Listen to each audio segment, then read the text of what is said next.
Hi, Virgo and Virgo rising. Here's your horoscope for July 2024. I'm astrologer Joseph Anthony.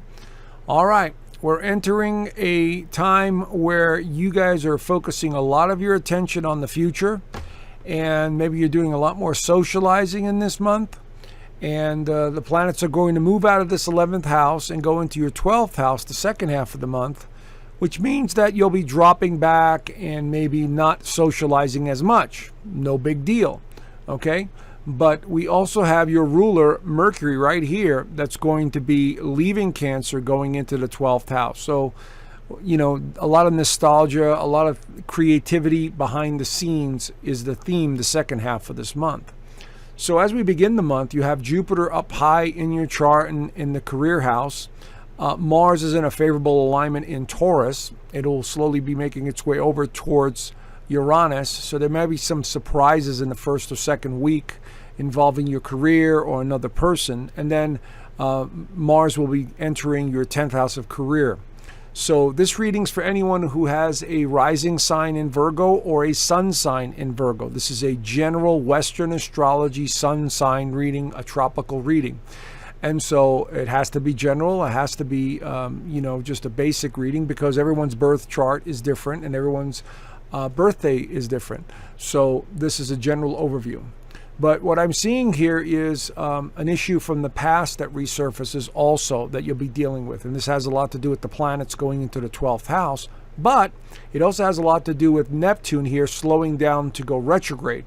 So on the 2nd, here it is, Neptune begins to go retrograde. So here it is in stationary position and it'll be going backwards. So over the next 4 to 5 months, you'll be doing a lot of pondering about another individual, a partnership, a business relationship, a job, whatever it is in your actual birth chart. Because with these two planets in the 7th house, there's really a feeling like, I'm not sure what I'm supposed to be doing in this current relationship or situation you find yourself in. And that's the kind of energy, because when we go retrograde, it slows the energy down and we tend to internalize it. And so you'll have this with the Neptune and the Saturn both going retrograde in this 7th house.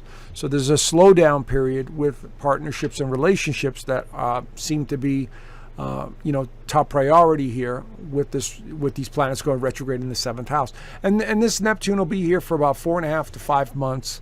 And Saturn will, I believe it's in September, starts to move forward again. So once they move out of this house, then things start to improve. At the same time, about an hour or two later, Mercury enters Leo. And here it is right there. Mercury is your ruler, and it's all about communication. And it's in Leo. So Leo is very creative, and it's very much wanting to be seen and heard. It's creativity on every level. It's more loving. And for you guys, it's in the 12th house, so it's spiritual matters. And analyzing and working by yourself or trying to figure things out. But it will definitely be more of a motivating energy for you, especially since on the 25th and 26th, Mercury will enter your sign. So now you're really starting to feel motivated. But as it enters this sign of Leo, it'll run right into Pluto right here. So something to do with health matters or your daily routine or responsibilities seems to be front and center as soon as Mercury enters this part of your chart. This is the house of spirituality, mysticism. It can be about health and addictions. So you're really pondering everything. Maybe you're thinking about your job. Maybe you're thinking about your daily routine. Maybe there's a pet that's not doing well in your life. Something along those lines. Again, this is a general overview. Okay, so keep an eye on that for the first couple of days as Mercury makes its way through Leo. Now, the new moon this month on the 5th highlights the 11th house of community and friendships and acquaintances. It's in the sign of Cancer, so it may have something to do with feelings from the past, reflections on the past, your home. Maybe you're thinking about remodeling or fixing something up. But it could be a very social time because Venus is closely aligned. Mars will be closely aligned. And so this could be a good time for new friendships or being a part of a new community, doing something, that you've always wanted to do, or visit a place that you've always wanted to visit. That is in the works as well. But pay attention, because you might also have glimpses of the future. So for the next 2 weeks, with this new moon being activated in the 11th house, you might have an inspiration here or there. And so you need to take advantage of that. Okay, so new moons think of them as new opportunities, and see where it takes you. Okay. We also have Venus entering Leo on the 11th. So now we have 2 planets in the 12th house. Now Venus is all about money, and Venus is all about partnerships. And so when it enters the 12th house, this, I could have done this, I could have married that one, I could have, been with this one. And there's a deep reflection that goes on with Venus in the 12th house. This could also be like a secret love affair. And I don't know if you're having one, but, it could be that. Maybe you're reflecting on a love affair that you had, many years ago, or that you're fantasizing about someone. Okay? But it's in Leo, so this is a very creative time for many of you. Even if you don't have anybody to work with, this is a very creative time for many Virgos with all this Leo energy in the 12th house. The one thing I suggest is not to feel sorry for yourself, because the 12th house has limitations to it. And especially when it enters it, because you can see here Venus will oppose Pluto once again. So whatever this idea, those thoughts are that you had about Mercury, now it's about Venus. It has to do with another person, or maybe a pet, or a job, or something that you've been, kind of like neglecting, and now it's coming to the forefront, and you have to deal with it, you see. But it's only a day or two. It only lasts a day or two. And so there could be a little friction, I would say, because oppositions cause friction. It could be internalized, or it could be with another person, possibly at work, So keep an eye on that. Okay, on July 21st, Mars enters Gemini. At the same time, about an hour later, the full moon will be in Capricorn right here. So we're going to get to that slide in a minute. But I want to cover this Mars in Gemini in the 10th house of career. So Gemini is a very communicative sign, just like yours is. Mars in Gemini will make us think a lot more. You'll be processing a lot more information and wanting to talk to others. Now, this could have a lot to do with career matters, because Jupiter's there, now Mars is here. So anything to do with dealing with the higher-ups, or dealing with your daily job. If it doesn't have anything to do with that, it has something to do with your status. Maybe something to do with a relationship. Maybe you're changing your status. Maybe you're thinking about moving. Maybe you're thinking about switching jobs. Maybe you're thinking about starting a business. This is all under this umbrella with Mars in Gemini. Whatever it is, there's a lot of communication involved from this point on, from the 21st all the way through. Now, Mars will spend about 5.5 to 6 weeks in this 10th house.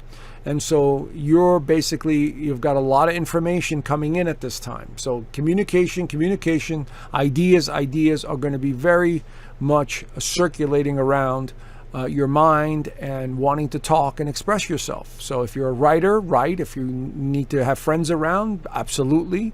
But whatever it is, it seems to be work-related, or something to do with you interacting with the public. For instance, like let's say if you're somebody that runs a company, or you're a manager, you'll get a lot more attention, and you're dealing with a lot more people. That's what I'm getting at with Mars in Gemini. Okay, no big deal. Now, the full moon occurs also on the 21st, but I moved the chart back to the 20th so I could show you the symbol of the moon and Capricorn. So it's going to be technically right on the cusp of the 5th and the 6th house. It will be conjunct Pluto. And so this means some major revelation or transformation will occur around this full moon. At the same time, Mars went into Gemini. So this is a very important full moon. You're starting to realize your purpose, your sense of direction, the karma. And it's favorably aligned. So it's not really anything I would say negative, because it's favorably aligned to Neptune. It's favorably aligned also to basically, where is it? It'll be favorably aligned also to Uranus. So there could be some surprises in the mix here. And sudden revelations or awarenesses about your job, about what you want, what you don't want, and your sense of purpose and direction. And so full moons in Capricorn really give you this, my goals, and what am I supposed to be doing. And with Pluto's help here, it will help transform something. So you might come to a decision, or make a decision about something. About a job, your daily routine, a partnership. All of this is going to be on the table with this full moon in Capricorn on the 21st. Now, the energy shifts again on the 22nd when the sun enters the 12th house as well. So now you can see here there are 3 planets in the 12th house. And so the creativity, the need for attention, the need for spiritual matters goes through the roof here because it's in the 12th house. This house has limitations though, but it's also very psychic. So pay attention to your psychic ability and get a sense of what's going on. You might have visions of the future. Now, of course, the sun will also run into Pluto for a day or so. And so once again, this issue with whatever decision you need to make or realization is going to be on the table around this time frame. So I would say the 20th, 21st, 22nd, whatever it is that, you know, there's something important that you need to deal with here. Okay. But this is definitely a creative time for many of you. And so in the 12th house, you know, you're at your best, where your mind is just percolating and you're coming to some sort of understanding of something, especially with all this, you know, Jupiter and Mars in the 10th house. So it has to do with career. It has to do with realizations. It has to do with some form of change that you may be implementing, especially going into August. So keep that in mind. And last but not least, we have Mercury, your ruler, going into the sign of Virgo, which it does work very well in. And so here we see that, you know, you're starting to think a little bit more clearly for you Virgo and Virgo risings. And so now you're starting to make some moves, make some changes, and you're starting to improve how you feel and how you look at things. Okay. It's in Virgo. You guys are the analysts, so you guys love to, you know, analyze every small detail. But the bottom line is you have a little bit more clarity that should be coming in at this time with the Mercury entering Virgo for the next couple of weeks. All right, so there you have it. There's an overview of what the month looks like.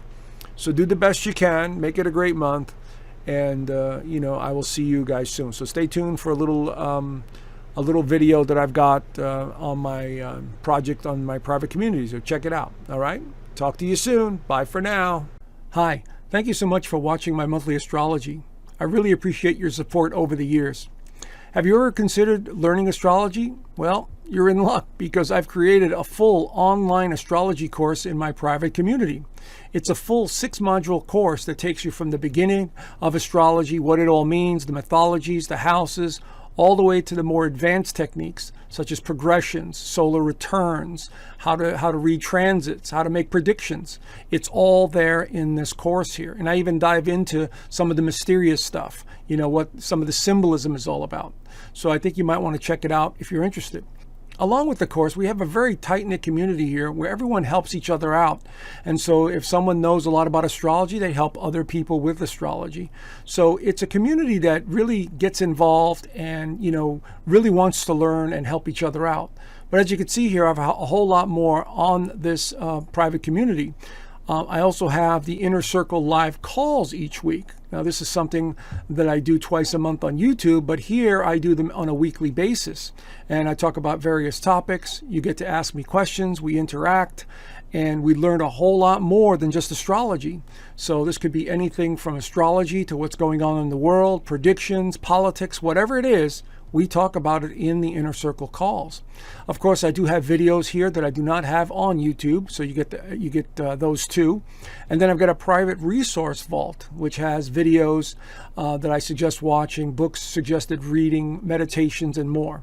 So if you're interested in learning astrology or want to be part of a great community that's really growing fast, head on over to the link down below and click on the link and join today. All right? Thank you so much, and I look forward to seeing you soon. Bye for now.